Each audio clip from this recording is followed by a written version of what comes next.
All right, so we're here with the CD1 again. Yes, again, because everyone's still buying them for $40. And is it worth it? Especially if they're going to come out with stock ones. Do we want them compared to a CD1, a Vandal, and an Opto Latitude Saint? We're going to see how they fly on a variety of shots and how they differ from one another. So let's check it out. So on these first ones, I started off with the regular, there's a left to right wind, and I went about 350, tried to keep it within the pole in this tree. And so you'll see first the Vandal. So you see I literally put it on hyzer, it flips up and then turns way out to about 328. And then I went with the Saint, expecting it to be similarly understable, primarily because of that 7 glide. So I put it on just as much, maybe a little more hyzer. It flipped up, turned out, and then finished pretty nice and soft at about 360. And then I knew that this CD1 from testing it in some other videos was going to be significantly more stable than those two. And so I put this one on more flat and slight ante almost. And you see it just pushes out and holds its turn, and that left to right wind even holds it out even farther, but then still finishes with its fade. It's not weak enough to just get turned over into the ground. And then we moved into about a 400 to 450 downhill shot. Started with the Vandal again, same idea. I knew that it was going to be significantly more understable, so I put it out on significant hyzer, and then it flipped up, and I made sure to give it some height. And then it just swung way out in its turn and still finished. But man, this thing is significantly more understable than I think I'd be comfortable for in this spot. I mean, I have an essence for a disc like this. And then the Saint, same idea. I think I was more worried about it doing what the Vandal was going to do, so I still put it out on some hyzer, and you see it does flip up and then turn out a bit, but it was just a little nose up, so that took some distance off of it. It went about 420. That Vandal went about 460. And then the CD1, again, not needing to put so much hyzer on it unless maybe there's a headwind, and it went out, and that left to right still can't push it over and so into the ground, and so it just carries its turn for quite a ways and holds it out there, and then finishes way out at about 451. And then I wanted to do essentially this shot. I needed a narrow window and then along this left side of the screen I wanted those trees to act as an OB line, in other words, but there's an opening at the end I need to get to. And so I'm trying not to forehand because I don't want to get way out right. So I'm trying to throw a straight to understable fairway that'll hug that left OB line and then finish right towards the mouth of the entrance I'm trying to get to. And so the Vandal does exactly that. This is where stuff like the Vandal or an Essence would be pretty good, or maybe a Hatchet, I guess. And you just flip up along that tree line and then straight, and then fades away from the OB. So that's where this could be really helpful. Is same with the Saint, a lot less hyzer though, because too much, and it would still kind of like fade into it before it flipped up a little. So this one I threw it a lot more flat, and you see it turn out a little higher and still away from the OB like I'm wanting. And then the CD1, so I put it more on flat and a little ante and a little lower so that it wouldn't get that flare skip. And so threw it flat, and then it just turns out then too low and too hard to ever come out of it. It still works for it. You just gotta kind of MacGyver your way into not letting it fade into that OB line too soon. Oh, and then I did a tight turnover shot.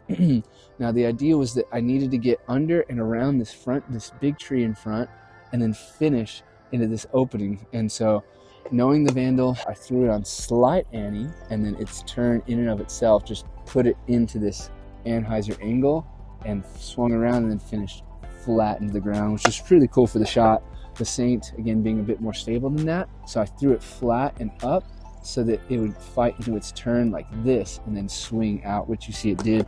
And the CD1, expecting it to be a lot more stable, I kept it too far to the right. It was a bit tight, and it's going to be off camera, but you see that right out of the hand, before it comes off camera, it swings out and then it finishes into that opening really straight. So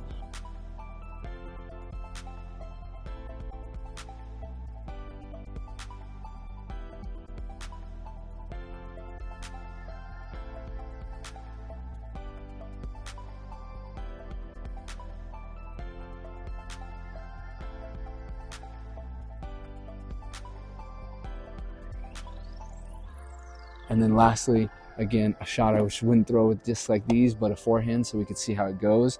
I threw that Vandal, it flipped up, went super straight, and then had even almost that negative skip because of the understability. Same thing with the Saint, flip up on the hyzer, and then kind of turned out for a little and then finished flat and forward. Expected the CD1 to be a bit more stable, which we will see, but threw it, flipped up, turned out, but then you see it has enough more fade and stability to fight out and kind of swing, but not enough stability to flare at the end there, and so it still just hits and then kind of just bounces around. And so regarding how they feel, so the Vandal itself though, with this lucid plastic, it feels just like any Champion plastic, but still pretty grippy, feels nice. It is pretty gummy and like flexy compared to the CD1, and that might add to the understability. And same with the Saint, the Opto, and it's pretty cold out right now. It's about 44 degrees, and even then these aren't the stiffest. They're still pretty gummy, kind of flexy and grippy in the hand for being like that Champion Opto and lucid plastic. But then the CD1, which has kind of come to be known about this C-line plastic, it's significantly stiffer in this cold weather, but it's not grippy, and so it has some give, but you can see not nearly as much, and feels nice though. I still like the Italian plastic, but all three of them feel good in the hand.